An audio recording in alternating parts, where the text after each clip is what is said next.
As we continue to progress on challenging core control and maintaining lumbar spine stability, we can move the hammock to support on the lower limb. So just as moving the support to the upper limbs created another challenge, moving the support to the lower limb will also create another variation of challenge. This time on the single leg focus, we'll be coming into the posture with a lot of emphasis on safety. I like to invite people to stand at least 1 to 2 steps forward of the plumb line so they have plenty of space. You may like to take them through a comfortable roll down to find their hands to the floor, and from here you can make sure they can see the hammock between their legs to identify its position, and then lift one leg to hook into a reverse ankle trap.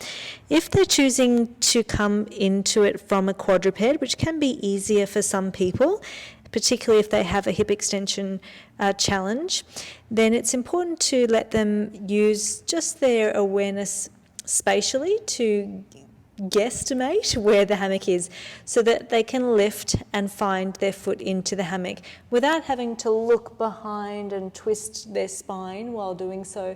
It can cause a lot more challenge for the back if they're working in that way.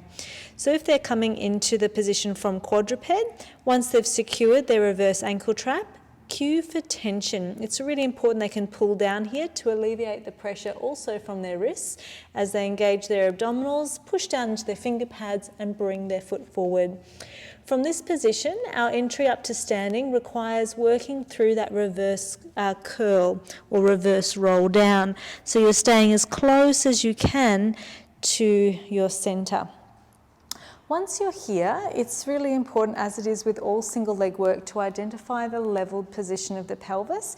It's really common when someone has one foot caught up behind them that they might be deviating with their knee or hip into a hiking position. So getting them to first identify that the ilium is level, and they can find the ilium by nestling their hands into their side waist. It can be tender, but they might just use it just softly to find that alignment. Once you're here, cueing also for that gentle squeeze of the inner leg line to help them stay on that sagittal plane of movement will be really helpful.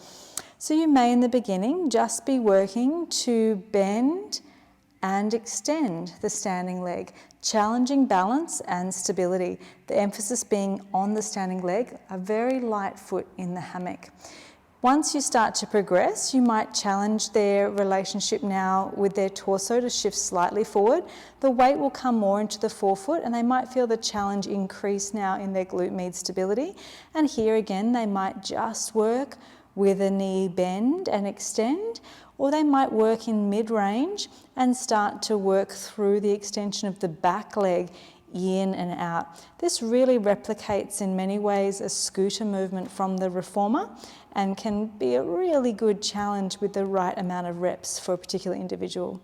If you're taking them further and you'd like to challenge their spine now parallel to the floor, we're visualizing the body elongated on one line, reaching right through that back inner heel. And this can be a great place to perhaps challenge some coordination with the arms, moving from a T to scale into dart position, or a favourite of mine is to work from a Y into a W position. So they're really getting some good scapular mobility while stabilising their core control.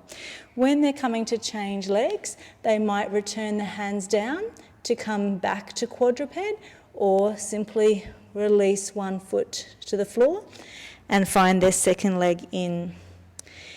Emphasise on the ascent that someone is aware at any time that their balance should be lost, that they are going to bring hands down to the ground for their safety. If they aim to catch their balance, particularly once they've come to standing by turning to reach for the hammock, it sets up a situation where we are rotating, potentially an extension, with the possibility of losing our balance while one leg is hooked. It could cause someone to do a rapid spin or fall. So we really want to prioritise hands down is being re-emphasised in our cueing. So this is a wonderful way to progress someone's single leg stability.